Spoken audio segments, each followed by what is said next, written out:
everybody is doing well and following all safety measures. I'm very glad that all of you are here to this webinar. I am Devakshi Khanavlia, Head of Academics at K8 School, and will be hosting this webinar today. Let us take this opportunity to interact with the founder and CEO of K8 School, Mr. Sharad Bhatia, who is an MBA from IIM Lucknow and has spent almost 15 years in various leadership roles in the world of K to 12 school education. Very good morning, sir. Good morning, and thank you everyone for being here. So I'll take a moment to introduce what K8 School is. So K8 School is India's first and only recognized accredited online school. It is the world's most affordable accredited online school for the students from kindergarten to grade 8. K8 School is not a traditional school that is providing online classes because of the disruption in the normal life due to the pandemic. Not an online class, not an online coaching center, or not an online tuition center either. We are a complete 100% online school. K8 School is accredited by Cognia, making it a part of the world's largest school accreditation network with 40,000 plus schools across 85 different countries in the world. At K8 School, students can log in on their device from wherever they are at whatever time they want to. So they are studying in the classroom with the world's best online curriculum designated through the research and interactions with millions of parents and students worldwide. A student is a part of designated class, but with a maximum teacher to student ratio 1:9.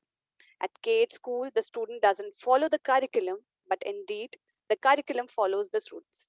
So now, what does that mean? This means that the curriculum is designed in such a way that the students get time to pursue their interest, whatever they want to become in life. So they have all the time in the world that at a very young age, they can pursue whatever they want to become in life. Students don't have to join any extra class for other activities because now everything is on one platform. Students at K8 School with aspirations to become astronauts, doctors, engineers, sports person, or maybe musicians, social media influencer, and whatnot. And K8 School gives them the canvas to paint their dreams. While the students keep their eyes on individual path to chase their goals, K8 School gives them the platform, time, flexibility to be academically sound and mentally strong. Times have changed and so has the school. So prepare your child for tomorrow and not for yesterday. Now, in this webinar, I would be taking questions from the parents, and Mr. Sharad Bhatia would be addressing those questions. And I am very glad that he has taken out time from his busy schedule for this webinar. Thank you so much, sir. Thank you, Devakshi. Thank you for having me here, and thank you everybody for being here. It's a Saturday morning, 11 o'clock. Probably not the right time for some of you, but I appreciate that you've taken time out of your schedules to be here. And as far as my busy schedule is concerned, it's primarily I spend most of my work day talking to parents. I spend a lot of time talking to educators. I spend a lot of time talking to educators from around the world. So this is something that I love to do. This is my first love. And any of you who are parents here on this forum today, I appreciate that you want to spend time to know more about K8 School and how eventually, primarily more about online schooling and how we are breaking the myths in online schooling. So with that said, thank you once again. And Devakshi, we can have the first question. Yes. So there's a first question from Mr. Aditya Ahuja, who's asking that what is the core idea behind starting K8 School? And I think this is a very relevant question to us. Thank you, Aditya. Yes, again, I mean, I speak on a lot of forums where I get the opportunity to interact with educators. I also get the opportunity to interact with lots and lots of parents from around the world. And when I speak to them, and lots of parents who are doing well in their lives, I figured out over the last 10 to 15 years of this privilege of speaking to all of them that, they want to give a lot of opportunity to their children to become what they want to become in their own lives. They want to kind of give them the wings to fly. But eventually, at some point in time, they feel that the children need to have a plan B. So, which primarily the plan B means that they need to be at or above a certain level, minimum level or threshold level in their academics also. So, with that, when I combined the two of them together, I wanted to build a school where children could not only get the best practices that I have, seen from some of the best schools in the world that I've traveled to in different countries, but would also primarily get the opportunity to study and at the same time get time, a lot of time to pursue their eventual career dream. So the primary idea here was to give every child, and in fact, more so every parent, the freedom and the liberty to kind of take that risk and experiment to help his or her child become what he or she wants to become in life. So that is the primary idea behind starting KH School. There are a lot of other things behind this, besides this core idea. Uh, there's a lot of research that has gone into it. The kind of careers that we used to see about 20 years ago have kind of become obsolete now. So we need a school which is in tune with with what is going to happen 20 years from now, 10 years from now. So our idea is to bring together a school which provides children that access in the formative to kind of hone their skills, spend time. Because if you look at any, if you people who have done well in their respective professions, you will see that they were uh, somehow early years, let's say, at grade 5 or grade 6 or grade 7 level, they were given the liberty to do what they want to do and spend time experimenting with their skills, honing their skills. So this is what we are trying to do at Kate School, and we're getting great support from parents right now. So I hope we're going in the right direction. Yes, absolutely. So there's a next question from Ms. Dimple from Pune. She's asking, is this digital school recognized by Government of India? Yes, the digital school. So primarily, how you have to understand how recognition works. We are accredited by Cognia, and Cognia is a consortium of three bodies, all of which are kind of what do you say, registered or recognized or kind of empaneled with the relevant authority of Government of India, which means primarily what we are doing is we are bringing a world-class accreditor as the recognition authority, the primary accreditation authority for KH School, and this accreditor has a history. I mean, Cognia has a history of about 125 years plus of educational excellence and school improvement. Currently, they have a network of about 40,000 schools around the world. And if you kind of search, or what you say, Google some of the go to some of the forums and figure out. So these are the top 100 schools in the world, or these are the top 50 schools in the world. That you will see that a good number of those, a good proportion of those schools are actually accredited by Cognia. So these 40,000 schools that I speak about, of which KH School is also a part, are spread over 85 countries. And these are some of the best schools in their respective countries. And some schools are known for, providing the best international curriculum for, 20, 30, 40, 50 years. So yes, we are there where we need to be in terms of recognition. Yes. Okay. So there's another question from Mr. Aman, New Delhi. He's asking, the teachers in your school, do they come from traditional schools only? So yes, we do pick up. So our process of hiring is a little complex, but at the same time, what we're trying to do is we are trying to make sure and look at it that way. I mean, instead of looking at it how we hire teachers or what teachers do, look at it in a different fashion. Teachers spend typically about an X number, a big part of their day with children inside the classrooms. So they are the ones who have a lot of impact and influence on children, and kind of shaping their minds, helping them become what they are eventually in their lives, inspiring, motivating them daily. So it's a very, very, I would say, one of the most critical professions worldwide, because they are the ones who eventually shape the future of the world. So the world would look like the way teachers would want them to look. So if you want to, God forbid, if you're not doing well, but if you want to go for a surgery, you would want to have the best surgeon inside the operation theater. And similarly, if you are traveling somewhere, let's say you are an aeroplane, you don't want the second best or kind of an okay pilot. You would want the best pilot to fly that plane. So it's a similar thing for teachers also. So when we take teachers, we do take teachers from traditional schools, but they have to go through a rigorous process of recruitment.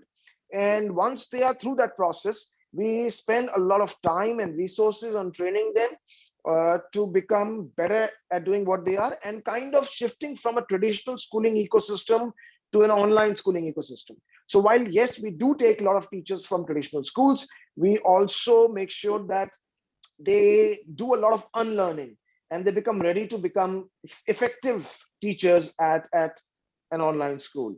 So the answer to your question is yes, we do take a big ratio of our numbers in terms of teachers come from traditional schools, but they come from some of the best schools in India. And now we're actually having lots of other teachers who are writing to us daily on a daily basis from different parts of the world that we want to be a part of Kate School. So that's a good sign.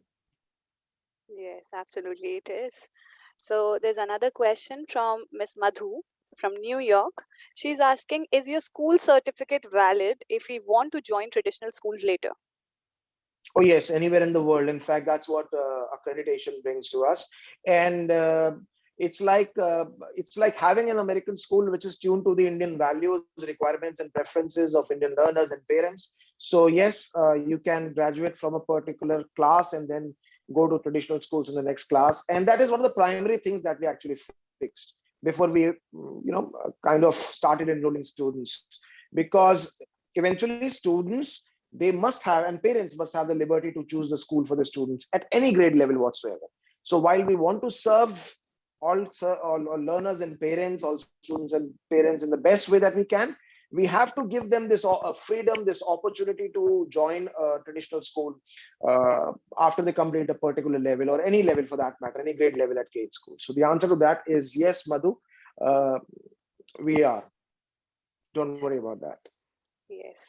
Okay, so there's another question from Miss Ahuja. She's asking that what is the myth about an online school or online classes? There are lots of myths about online schools, but over the last year and a half, so the idea of Kate School is not something which came to me in pandemic, or to my fellow educators who have been instrumental in bringing Kate School where it is. So my founding team, my founders team is a team which has spent individually. I think I have about 15 years of experience, a little more than that, in the world of K-12 education.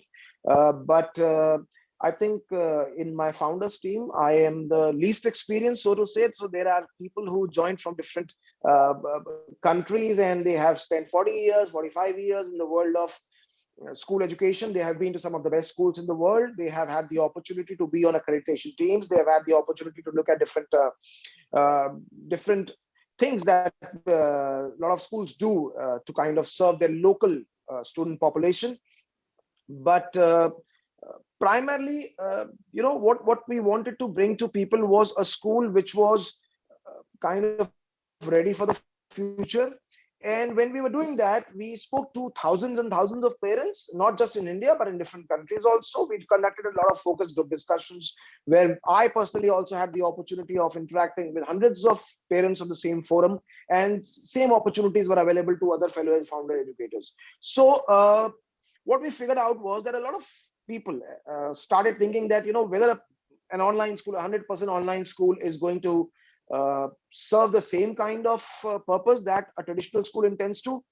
And that's one of the biggest myths. I want to tell each and every parent who is here, I want to tell Miss Ahuja in particular, that we are breaking one of these particular myths. So we wanted to give more. We wanted to give something which is different from traditional schools. I'm not saying we are kind of a one-to-one replacement of traditional schools, but we're trying to do a little better than what they do in a lot of areas. So including, we are spending a lot of time making children extremely 21st century ready, so to say.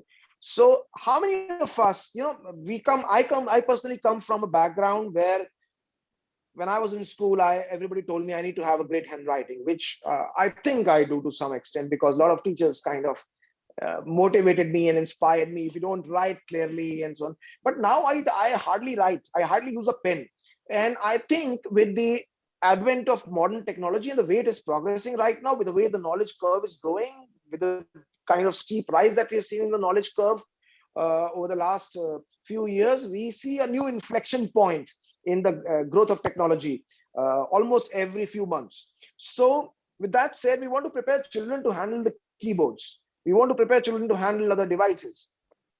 As I'm not taking anything away from having good handwriting. I mean, we also focus on that, but at the same time, we also make sure that children are prepared to do what would be expected of them.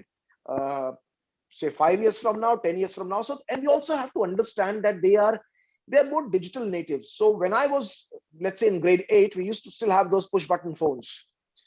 But children now are using QWERTY keypads. They are talking to you and they're typing at the same time. You cannot match their typing speed, and they'll come back to you once in a while and they'll tell you, oh, by the way, you don't know about this feature on the phone.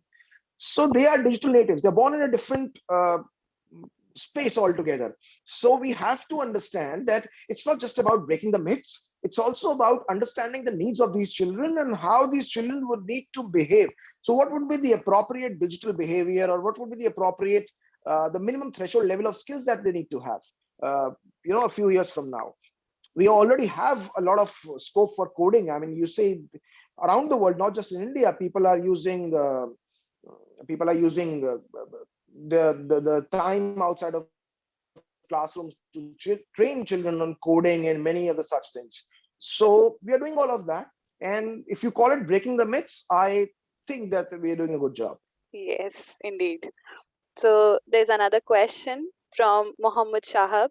He's asking what about after grade 8? And there's another question linked to this question only by Miss Lakshmi Janki Reddy. She's asking, are you planning to take classes till grade 12th?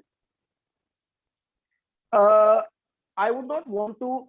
So I would take the first question first, of course. What after grade 8? I believe, and if you look at the research, I believe research has also proven it, and we have seen it in being implemented in different learning models around the world in schools, that the primary formative years of children. So as much, I'm not taking anything away, or I'm not discounting that the high school grades from 9, 10, 11, 12 are very important, but I'm saying children should be given the liberty to hone their skills at a very early age. So we are concentrating on the formative years as of now. After grade 8, would we want to take the school extended to the grade 12 level? The answer to that is yes. We are doing some work in the background for it. As of now, are we offering grade 9 onwards? The answer to that is no. What after grade 8, children could possibly join any traditional school, but you have to understand that our aim is to make sure that children get a direction in their lives by the time they graduate from by the time they finish grade 8 with KH school. So we would have done what we wanted to do, or what we wanted to achieve by the time children complete grade 8. So, but yes, there's something that we are planning to kind of extend this school to the high to grade 12 level, and there are schools around the world that exist and that function that way. So hopefully, with the support and love and respect and encouragement and motivation from parents and learners, we will be able to do it soon. Let's see. Yes. The next question is from Jayaraj J. They're asking, any plan to conduct online extracurricular activities like music, drawing, etc.? Oh, we are conducting a lot of them right now. In fact, if you look at some of the classrooms, and I recommend, Jairaj, you should take, if you have a child who is in this particular age group that we are serving, please try and book a classroom learning experience with us. You will see that we help your child. Not only are we conducting music, arts, we are also inviting a lot of eminent people from different walks of life who have done well in their lives, and they talk about, they kind of give children more like a window to what their profession looks like. So we bring people who are coders, we bring people who are choreographers, we bring people who are doing some some kind of a space research. We try to expose children to a lot of careers. So not just in the form of extracurricular activities, and we also help them, besides what we're doing in the academics, we also help them to get exposed to these careers, because we want to tell them that, except what you see or what you know about, there are these 100 other careers which exist. So if you like one of them, this is possibly the path forward. So we are conducting a lot of extracurricular activities. In fact, if you look at the classrooms at the primary grade level, our children are always learning through a lot of fun and a lot of activities, and we find them smiling. And that's one of the biggest reliefs that I have. I mean, that's one of my biggest takeaways is from Kate School, that it's a very fun learning atmosphere. It's a very engaging, immersive atmosphere, which is kind of shadowed by a lot of extracurricular activities. Yes, and there's a golden rule in all our classes at Kate School that all the students should be coming smiling in the classes. Absolutely. A school where children smile, where teachers smile, is a school which kind of serves at least a part of the purpose of what it wants to kind of achieve with children in terms of learning and teaching. Yes. So there's another question from Ms. Mamta. She's asking, how will you take care of the social and emotional learning part? We, accept the way we have been tuned or wired to be humans, that we want to be in a very touch and feel atmosphere. I think the last year or so has taught everybody that social being something else. It's not just being in a physical world and, kind of. So our classrooms are some of the most culturally diverse classrooms that you will find anywhere in the world. So if you look at most of my classrooms, you will see that there are hardly two children who are from the same state. So and a lot of people who are working in metros at this point in time were not natives of that particular city or metro. They came from other towns. They kind of wanted to have a career in the metros or the tier 1 cities. So one of the challenges that a lot of parents faced was to interact and to mingle with people who are from other cultures, from different states, who spoke different languages.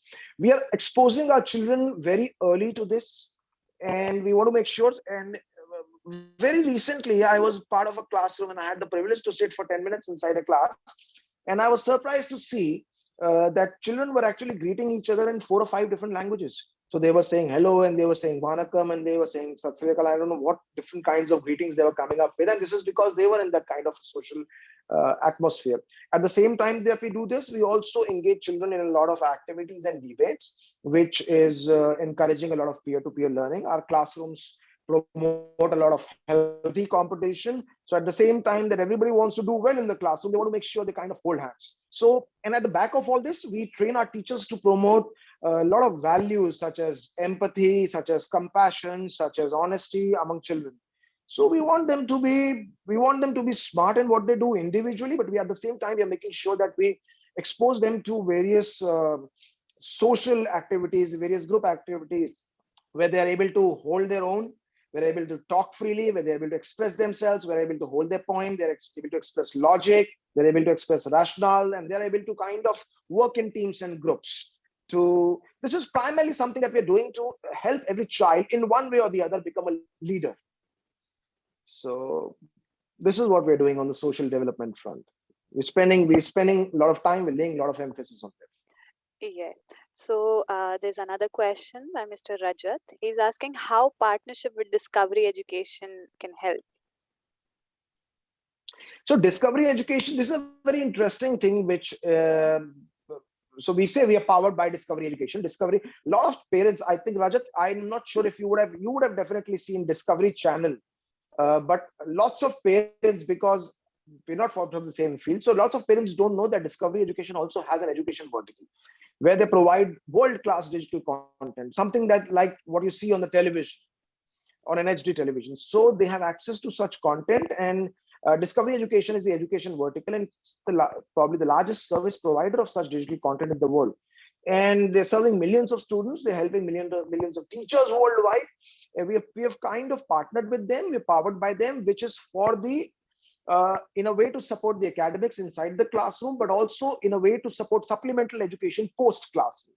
So when children finish their class, they also have the option of going to Discovery Education platform, They have a user ID and password. They can go in, they can check age appropriate, relevant content. And we are doing this because we're doing this across three primary products with Discovery Education. And one of those products is coding. We also have tech book for science, and we want to make sure that children are able to virtually travel through those concepts. So it is one thing to go through textbooks and notes, and it is one thing to listen to somebody in the classroom, but at the same time, if you see those things, if you see atoms, attaching themselves in real time, you feel that you are traveling through that like a movie. You are a part, a central character of that movie. So Discovery Education, the partnership is helping us understand children, what is happening in the physical world around them, and uh, kind of get more immersed in those concepts, more immersed in those fundamentals. It's a very engaging platform, and children are finding it extremely exciting. I'm getting some very, very rave reviews from parents that this is the kind of content that we wanted. You don't have to go to YouTube and search for new content now. So we'll give you the content on Discovery Education platform, and you can go through it, and that supports the learning of the children. Yes, and absolutely. And it is based on their curriculum also. Yes. So there's another question by Miss Dimple Munjal. She's asking, but online classes have some negative impact also. Like students are not sincere while attending the classes. They play online games, and it is a great challenge for the working parents. How will you resolve it? I primarily feel Dimple, right? Dimple. Yes, Dimple, Miss Dimple. I primarily feel Dimple. Children should be encouraged and inspired to learn, and not be made to learn. That's what I have. Whatever I wanted to do well in life with any particular area is something that I got an inspiration, and I see a lot of other people also who are kind of from different walks of life, good musicians, good artists, good sports persons. They got an inspiration to do well from somewhere. Either it was an internal calling, or somebody inspired them to learn art or that skill. So while I understand that we are still facing the challenge of uh, outside in larger world, we are facing the challenge of what kind of content should children watch, but we are inspiring children to learn. We are providing them with the right content. We are making sure that, and we do make them play games. Honestly, if I have to tell you, we do make them play games. We have a lot of gamified learning as well. So games can, I don't really see that games have an adverse effect, depending on what kind of games are those. uh, are they played in the right atmosphere, the right environment? So we're doing a lot of that inside the classrooms, and we're making sure that children are finding a lot of interest in it, developing a lot of interest in it from day to day. And there's another thing that I want to tell you. I mean, look at it this way: if somebody wants to be a good gamer, he has to play games. So we understand these things, and we pick these things at a very early age in the children. And we tell parents. Last week, I was having this conversation with a parent, with somebody who is a father of a grade 3 child, and that girl, she is somehow has an extra knack in coding. So he says that I want to, but she spends time making some logic about making games. And I was telling him that this is a very good sign, and we must try and make the most of it. We must make sure that she gets the opportunity to, so specifically for gaming, and many other such things. We are moderating the content that they are watching inside the classroom, but we also work in partnership with you as a parent to inspire them to watch the right content. And trust me, we are providing them content of such a large volume and scale that they eventually, it's a sea of content.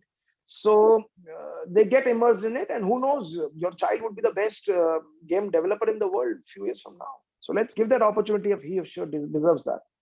Yes. So there's another question by Miss Swati. She's asking that because it's an online school, so how are you going to maintain the discipline in the class or in the school?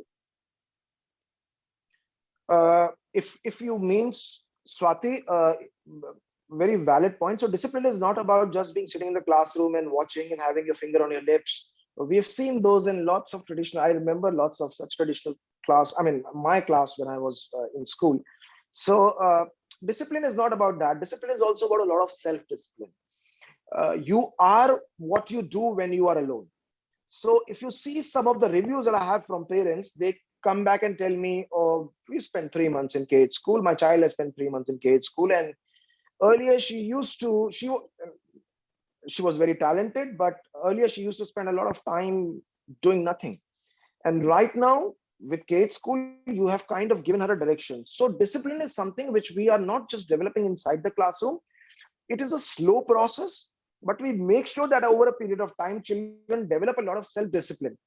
And that also comes from a lot of self-actualization. When children start to know that they are better at doing something, we want them to spend time on it. We want them to kind of, when they are alone, when they are learning on their own. So that is what discipline is for me.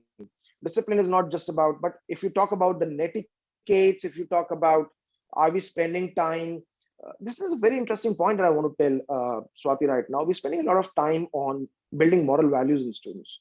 So if you think that discipline is a part of respecting, part of it is respecting your elders, loving your peers, being very, having values of gratitude, having values of punctuality, and those things, if those things together, I mean, they are parts of discipline. We try and make sure that children are developing those consciously or subconsciously inside the classroom and outside of the classroom. So it's a slow practice, but we are seeing very, very fast results. So we are seeing results in as little as a few months, and that's what parents are saying. Yes. So we're doing well on that front, thankfully. Yes. So the next question is that the parents wants to know that why. Okay, just give me a moment.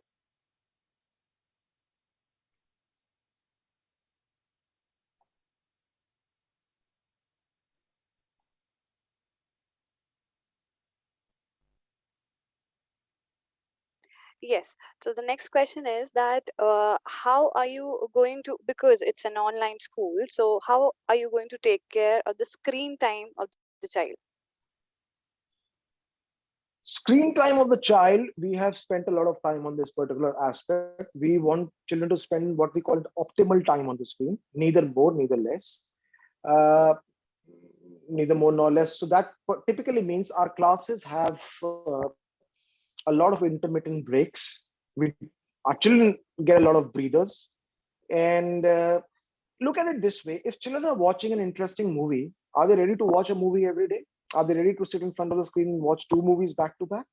So if you build a classroom learning experience which helps them relate to what is happening inside the classroom, and they feel they are an active participant in the classroom, in fact, they are one of the leaders inside the classroom, which we're trying to do with all children, they would not mind spending screen time.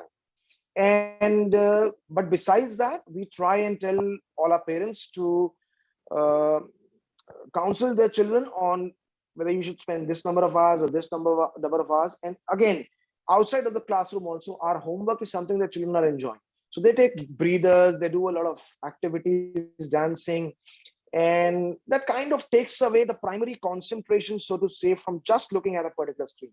So if you enter any of our classrooms, I recommend you take a classroom experience with us. You will see that children are actually focused on a multitude of things. So it's not that they are staring at the screen for the entire duration of the class, and the classroom time is also very limited. So we've done a lot of research on that, and that research is not done primarily only in India, that's done in different parts of the world. So we've brought together what we've learned from that. Yes. So there's another question from Ms. Srilata. She's asking, I believe printed books help the parents to follow the syllabus for academic year and also helps the kids to reduce the screen time during their homework.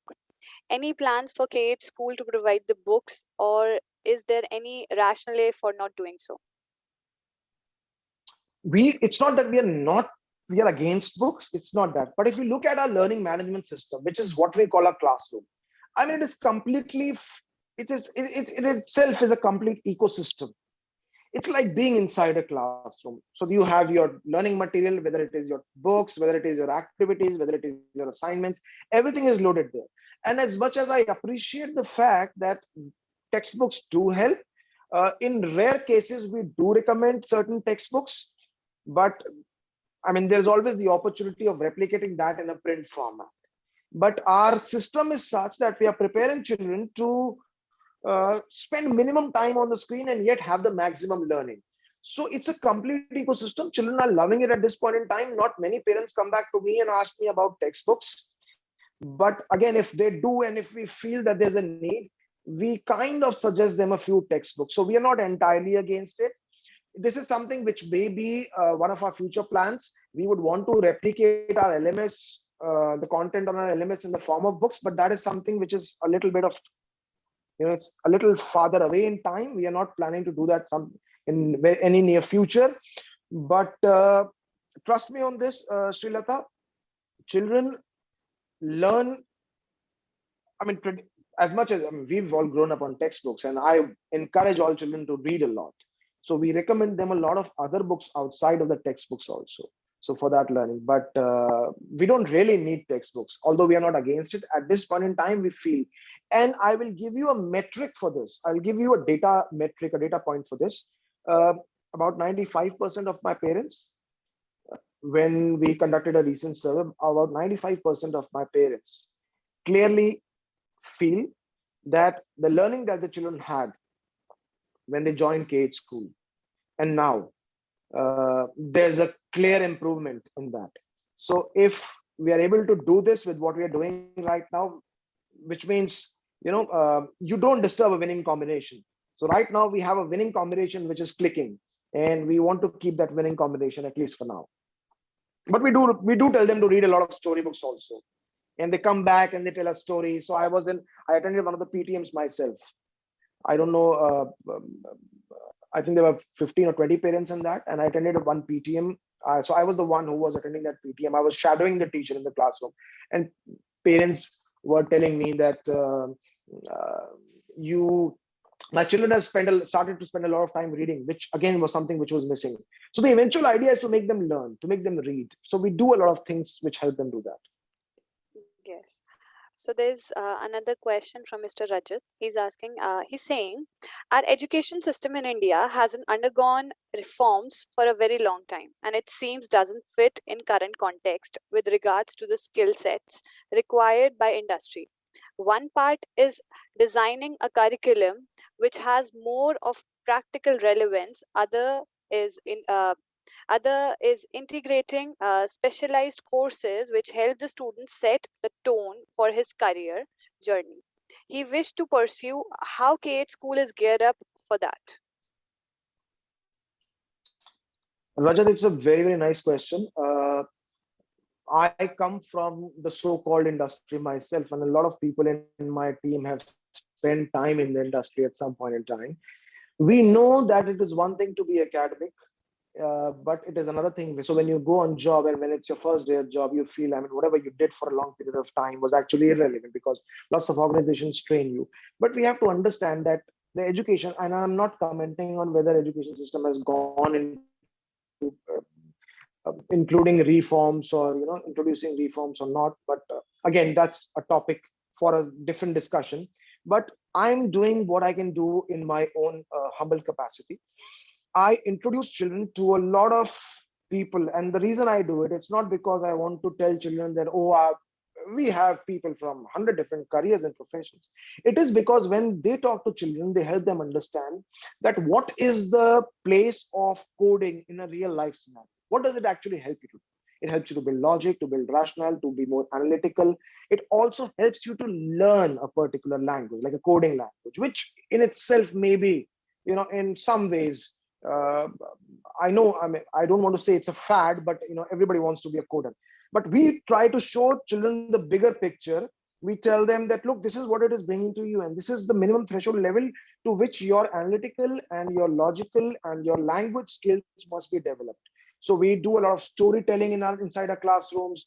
And why do we do storytellings? How do I feel it is related to the industry? Because I know that when children do a lot of storytelling, one, their sense of understanding develops to a much higher level. Two, when children do a lot of storytelling themselves, they are able to become effective speakers, which in itself is a trait which is needed in all industries and jobs, irrespective of whether it's a manufacturing sector or whether it's a construction sector or whether it's BFSI or whether it's, even if you're a good sports person, if you reach that place in life where you want to be, you eventually have to be able to communicate your ideas. So that helps you create a different niche for you, that helps you create a different identity. This is just one example. We are doing many other such activities which subconsciously or consciously help children to bridge the gap between, because children don't know what the demands would be. We have to train them.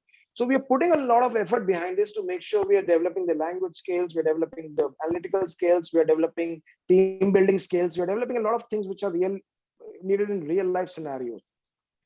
In fact, very recently, we have designed a course which we would introduce in about I think 4 weeks from now for children at in the middle school level, which is about developing negotiation skills. So uh, I personally believe, and I see it from a lot of research, that children should be able to not just one express. What is the next level of expression? So it is when you are able to hold your point and negotiate with other people, whether it's in a boardroom meeting, whether you're making a presentation or whatever it is, even in personal lives. So we're trying to do this holistic development, not just to keep them tuned with what the demands of the industry are or what they would be 10 years from now, but also to make sure that they know at least bits and pieces of each and everything. And whatever they show the best effort to kind of develop or imbibe, we put more effort behind them. So we do have certain specialized courses which we are rolling one by one. And the curriculum of KH school, fortunately or unfortunately, is always evolving. So if you see it a year from now, you will see it is much different from what it is right now. So it would have more flavors to it, so to say. So we are doing a lot of these things. I spend a lot of time, in fact, figuring out, talking to people. And lots of people in my team are also doing the same thing. So we're doing it. That is really great, and I personally feel that if I would have got a chance that during my age when I was in school, this kind of a school was there, so it would be really great. But You're not doing too bad, Devashi, even right now. yeah. Yeah. So there's another question from Miss Madhu. She's asking, what are your core values? Uh, you know,